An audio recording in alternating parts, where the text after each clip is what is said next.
La consommation collaborative s'est particulièrement démocratisée ces dernières années. Un Français sur deux serait aujourd'hui adepte d'Airbnb, WeCar, Drivey, Buzzcar, Zilloc ou encore JeuStock. Pour les Français encore hésitants à franchir le pas, un doute subsiste. Propriétaires et locataires sont-ils protégés en cas de casse ou de vol du bien loué ? Alors, en fait, nous, c'était notre préoccupation principale, c'était comment faire en sorte que les gens soient en confiance et qu'ils aient pas peur de louer leurs objets.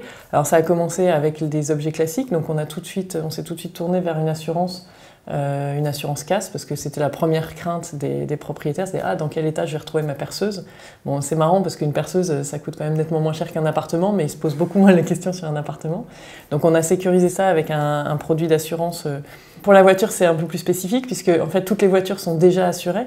Donc il fallait pour nous trouver un produit qui permette de remplacer l'assurance du propriétaire pendant la durée de la location pour que le bonus-malus du propriétaire ne soit pas impacté. Pour nous, c'était très important. Ainsi, si certains sites de location comme WeCar, Buzzcar, Drivey, Zilloc ou JeuStock incluent automatiquement dans leurs prestations une assurance correspondant en moyenne à 15% du prix, ce n'est pas le cas de toutes les plateformes de partage.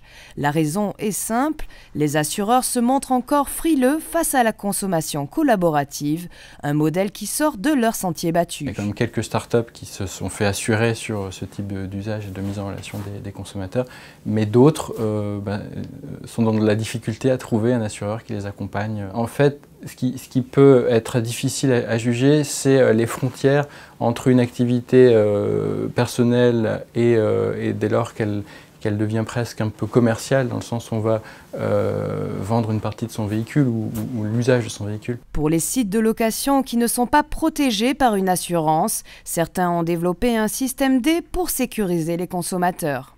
On propose pour les hébergeurs qui reçoivent chez eux, gratuitement, c'est donc inclus dans leur service, une garantie à hauteur de 700 000 €. Donc, si vous avez des gens qui viennent par exemple chez vous et qui abîment un canapé, abîment une fenêtre, vous avez cette garantie qui va jusqu'à 700 000 €, donc au-delà de votre assurance maison, et qui vous permet de protéger vos biens. Dans la majeure partie des cas, il est donc rare qu'une plateforme de partage ne soit pas dotée de protection.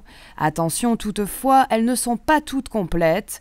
On pourra ainsi regretter, en dépit de taux de sinistre très bas, que les montants de franchise soient si élevés, que le bris de glace ne soit pas pris en charge sur WeCar ou Buzzcar, ou encore que le vol par le locataire soit exclu du contrat d'assurance de Zilloc.